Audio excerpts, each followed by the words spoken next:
Dear students, मैं Suresh Chandra Sharma, assistant professor political science. आज हम प्लेटो के राजनीतिक चिंतन पर एक चर्चा करते हैं, जिसमें हम ये देखेंगे कि प्लेटो वाले चैप्टर में हमें क्या क्या चीज़ें पढ़नी हैं।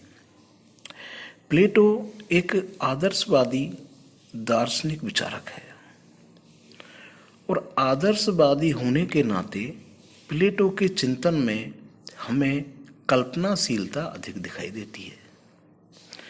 प्लेटो अन्य विचारकों की तरह एक लक्ष्य लेकर चलता है और प्लेटो के चिंतन का लक्ष्य है आदर्श राज्य की स्थापना करना।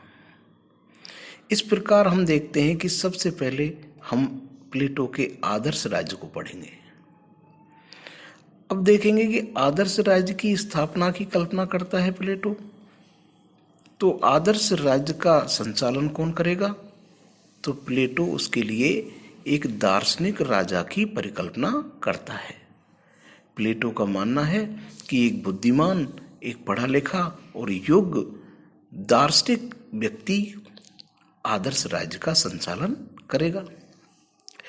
अब हम देखते हैं कि प्लेटो के आदर्श राज्य का जो आधार है, जिस पर प्लेटो का आदर्श राज्य टिका हुआ है, वह है न्याय का सिद्धांत।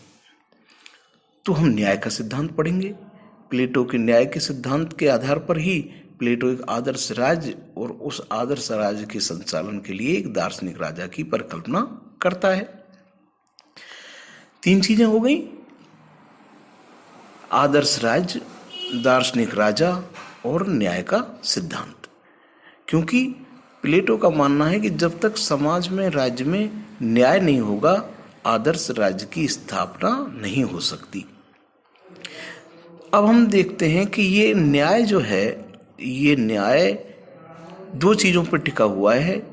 एक है प्लेटो की शिक्षा पद्धति और दूसरा है साम्यवाद। इस प्रकार हम देखेंगे कि हम प्लेटो के चिंतन में पांच चीजें पढ़ेंगे।